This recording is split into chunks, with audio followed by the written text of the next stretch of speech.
Welcome, cruisers, to the Cruise Port Captain channel. Usually we talk about the ports, but the first mate and I just returned from a 12-day Japan cruise on the Celebrity Millennium. So for this video, we're going to take you a tour on the ship because I know it's important that when you go on a cruise, you want to kind of know what you're getting into. And this is a tour. It is the first time we've done a ship tour, so please forgive some of the clinky or claggy, as they say on the Great British Bake Off, photo work or camera work. And if you're new to the channel, me and the first mate, we've been cruising for over 20 years, and we try to make each port day the best it can be, and we usually do it on our own. But like I said, for this one, we're going to show you this Celebrity Millennium so you know if it's a great ship for you in your next voyage.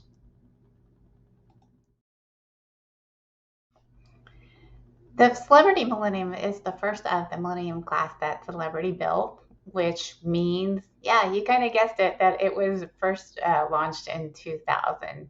And we realized after we got on the ship that we'd been on the Millennium before in 2018 or 2017. But since then, it has been refurbished. And you could tell it. There was some really nice updating to it.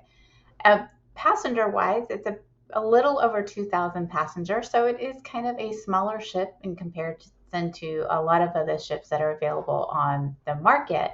Just to put it in context, right now the biggest ship in the world is Royal Caribbean Star of the Seas, and it has 8,000 passengers.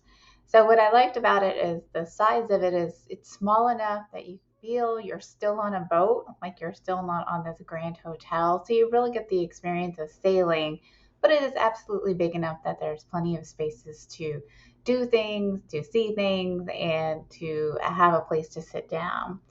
It has 12 decks, like I said, and its sister ships are the Celebrity Infinity, the Celebrity Summit, and the Celebrity Constellation. And as I looked into what I was going to say for the video, I did find out that all of those have also been refurbished since their initial launching. So there is a good chance that what we show you in this video, it's going to be very similar to those ships as well.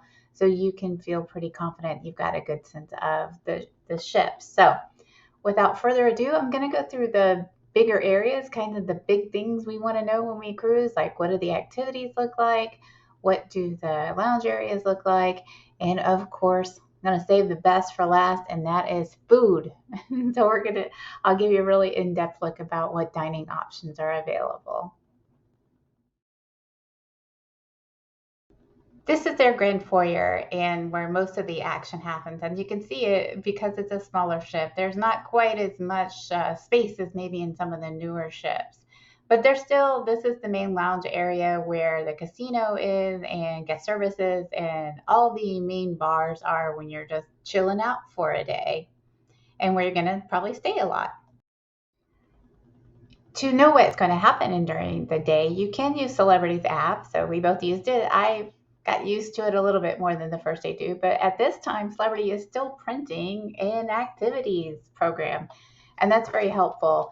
And what I enjoyed about our Japanese cruise that I thought they did really well, as you can see from these are screenshots from this app on my phone, is that they did some very much have activities that were related to the region of the world that we're in because, I don't get to Japan very often, and I imagine a lot of the other guests who were not native to the area as well. So there was a way to become more, learn more about the culture.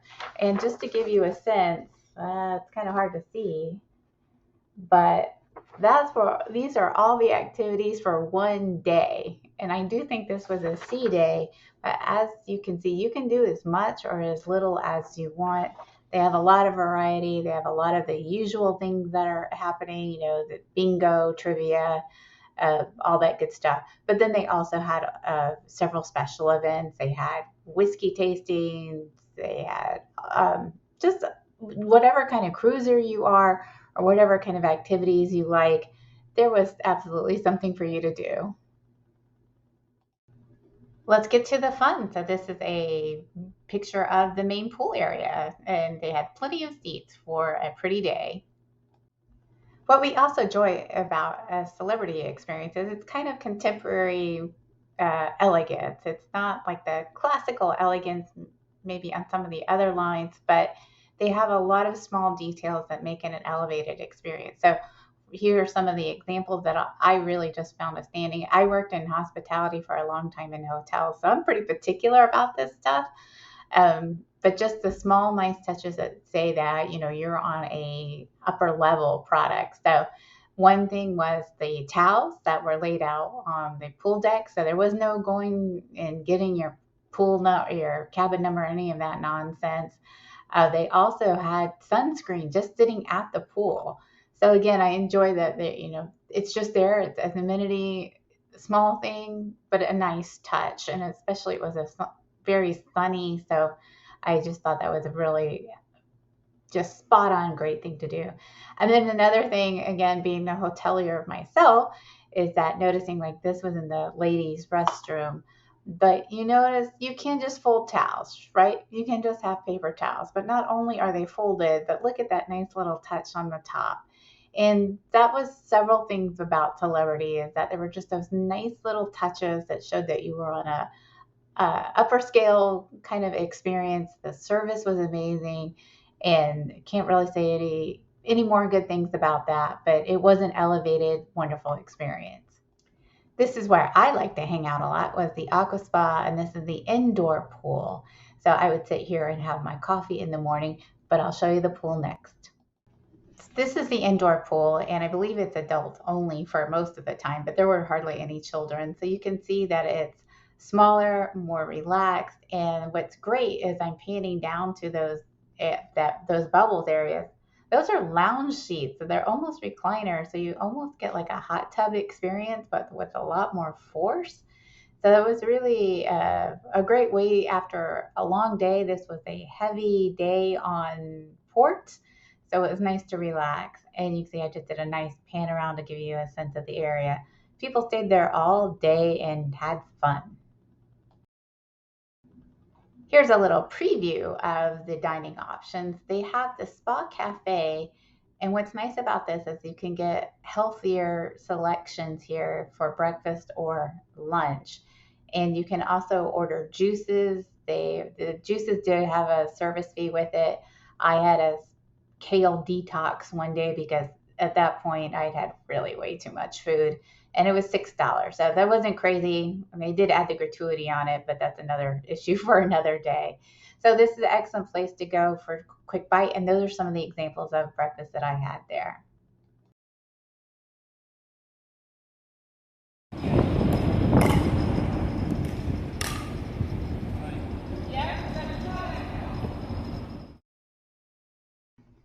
This was one of the hidden gems of the ship. This is on deck 12, and it is the back of the ship, the aft. And my camera work is awful here, but it is an area that you can see those great couches that have the over the pergola, so you really get out of the sun, which made it really nice. And I'm walking through it, and you can see nobody's there. And I don't really know why nobody's there, because it was a sunny day, as you can see. But this is what they do that's also really nice, is they show movies here, and you can see that it's set up quite nice that you can watch a movie at sunset. This is a look at the gym. Now, I try to make my videos when people aren't around, so I didn't really make a lot of filming on this day, but a lot of aerobic equipment, but not so much. They're not really into the trend yet that many people are doing HIIT, so there's not a lot of space for people who were just using weights. Uh, Everybody was very nice about it. Like, it kind of like made your little space on the floor, and everybody respected that. But if you want to work out on an elliptical or a treadmill, they had plenty of those. But if you kind of do more like your yoga on your own or HIIT training, you might have some challenges. It's definitely busier in the morning, but it does get the job done. You're here for maintenance. You're not here for probably exercising to improve, just to kind of keep all the food off of you. But it does, so it, in that respect, it does the job. This is one of the most pretty places on the ship, the Sunset Bar. It's on deck 11 at the behind the cafe. I'm a morning person, so I come and watch the sunrise, but it is really a beautiful place to watch the ocean go by. sunrise or sunset, and you can see the crew there getting ready for the day. Highly enjoy this. Great place to be. This was one of the most popular bars in the afternoon. It opened at 4 o'clock, the Martini Bar and Crush, because every night they do a sort of, they called it bar flair, I believe, program. And I'm going to show you what that looks like next. And you're going to understand why it's so busy.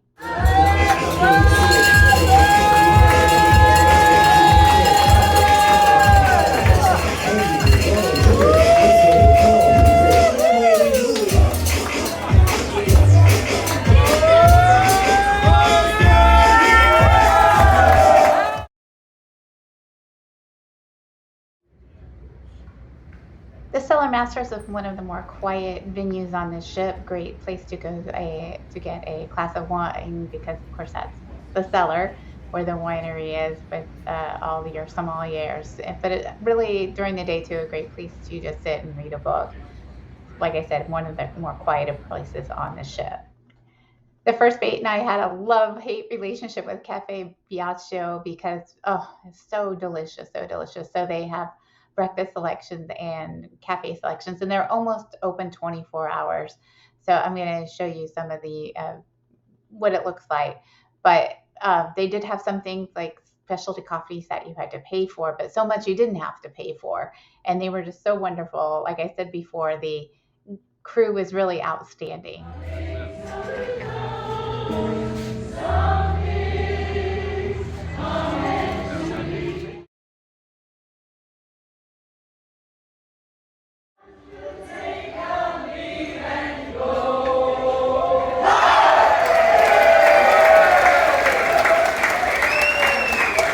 To preface the dining options, to say we did not go to the main dining room or any of the specialty restaurants simply because this was a itinerary that was heavy on port days. We only had 2 sea days, so we were exhausted most of the time, and we had late seating. So by the time 8:15 rolled around, it just wasn't going to happen.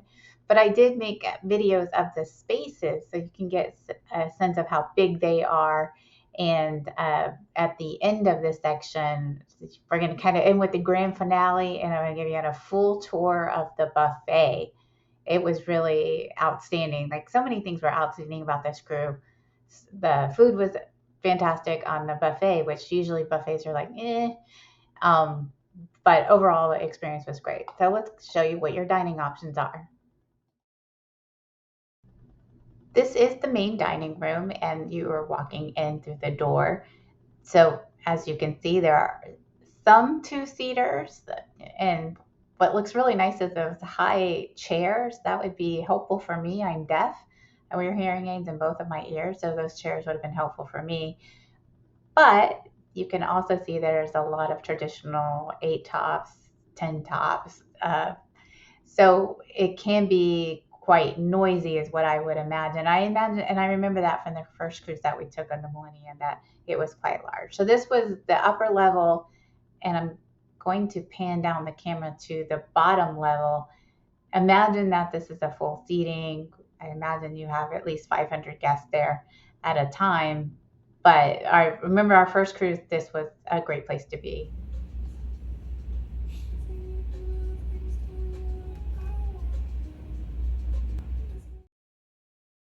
Cuisine is an interesting concept. It's French food mostly, and it is based like there's some animation going on at your table. So it's called Le Petit Chef. It's sort of like a magical cooking book. There was a different concept when we were on the ship before, but that gives you an idea of what the prices are for the additional cost that it would be. And here's how the tables are set up. And I'm going to pan up in a second. You see, like, there's a camera at the top that pans down to your table to create an interesting experience. We'll finish with the tour of the Ocean View Cafe. This will probably be where you get most of your meal. I can tell from the first time we were on the Millennium, they did a lot of refurbishment to the cafe. This was one of the better cafes I've ever seen on a cruise ship. So you can see they put in the hand washing station. Imagine this was before COVID too. There's a bakery station that always features something nice. I did this at breakfast because again, I try not to get too many people in my videos. You know, nobody needs to be on cruise port captain videos, but mostly me and the first mate. The size though is really impressive. It gives you lots of space. You can see how much walking area there is between where the tables are and the food is.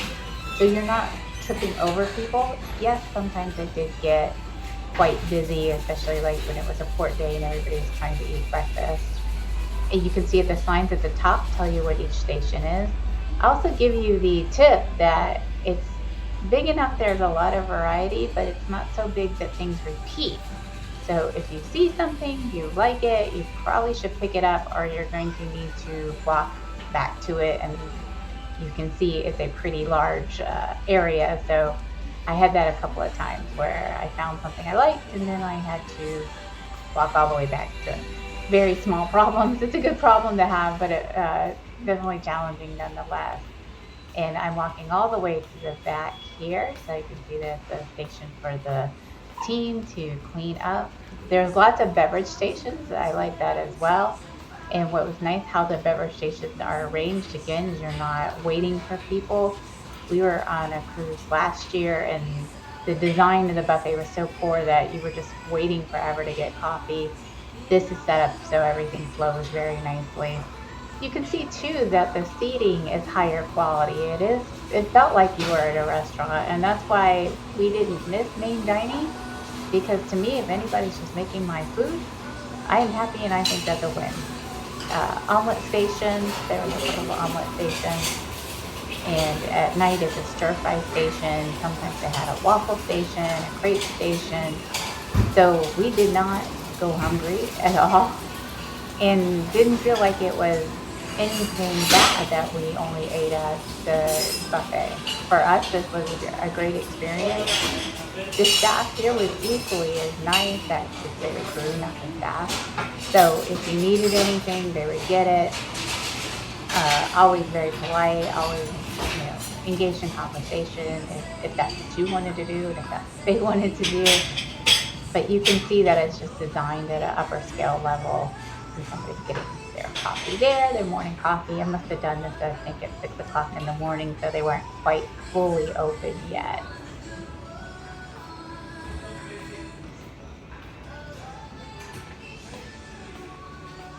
Just let you watch a little bit more. You can just see that it's a very large area. It takes me 5 minutes to walk the whole thing, and I went pretty fast, right? I'm not going at a slow pace here. Hopefully, I'm going fast enough that it's interesting, but not so fast that it feels like a roller coaster. They had a bar there, so if you're on a drink package, you didn't have to go anywhere. You didn't have to wait for anyone. They did have bar staff there that came around and asked you as well. Indian food was available every day. Asian food was available every day because obviously we're in Asia, so even for breakfast, there were Asian options. Uh, Classic tea and fruit juices available. Anything else was a cost. And then you can see this area changes a little bit to the right. I hope I pan that way. The American breakfast, the English breakfast. They had a full ice cream bar that was hard ice cream. It had hard ice cream and soft serve ice cream, and that was included. They did have gelato too on deck 5, but it was really nice that they had a full ice cream sundae bar that was hand scooped available for free, because you don't see that very often. So many times in this for ice cream, at least ice cream like that, they try to nickel and dime you. So you can see it. It's not set up because this is the morning, but that's where it is. So again, I spent a lot of time there and had a lot of love-hate relationship with it, but a very nice touch.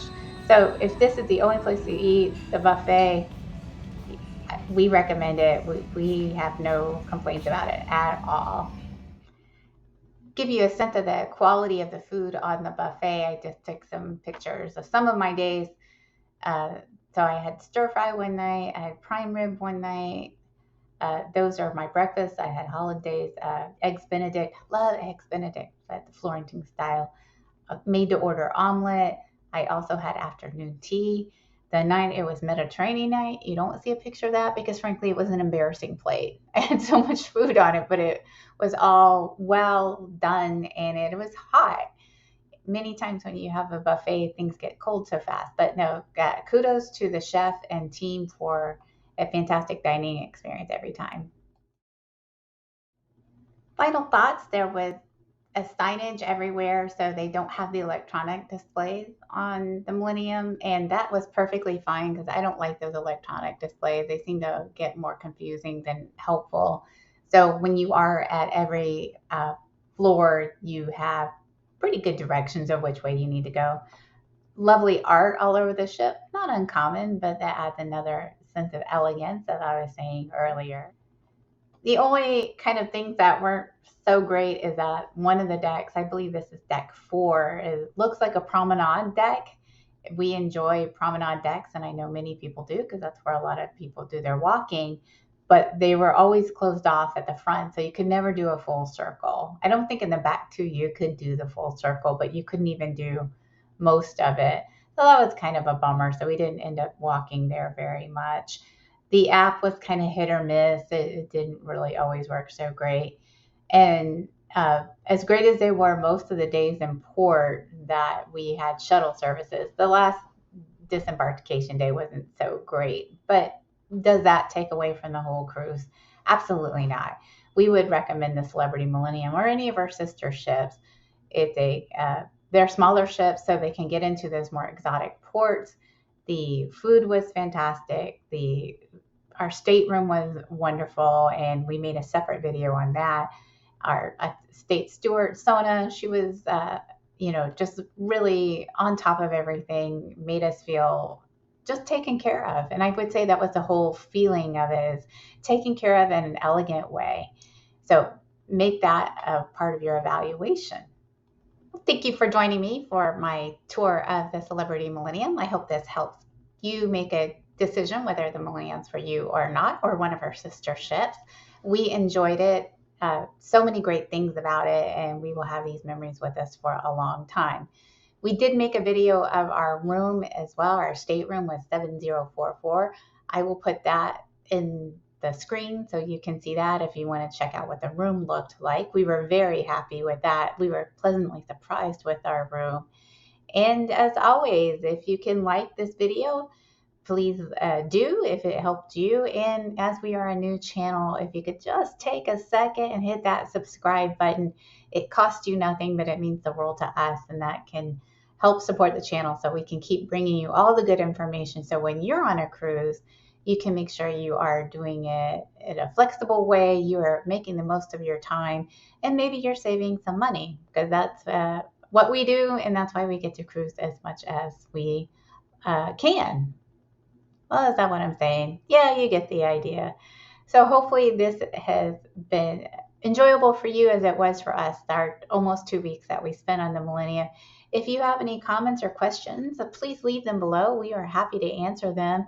And if you've been on the Millennium or one of her sister ships, if you have any tips or tricks, because I didn't even talk about the entertainment, which they had some really outstanding performers. So if you did see some entertainment yourself, let us know.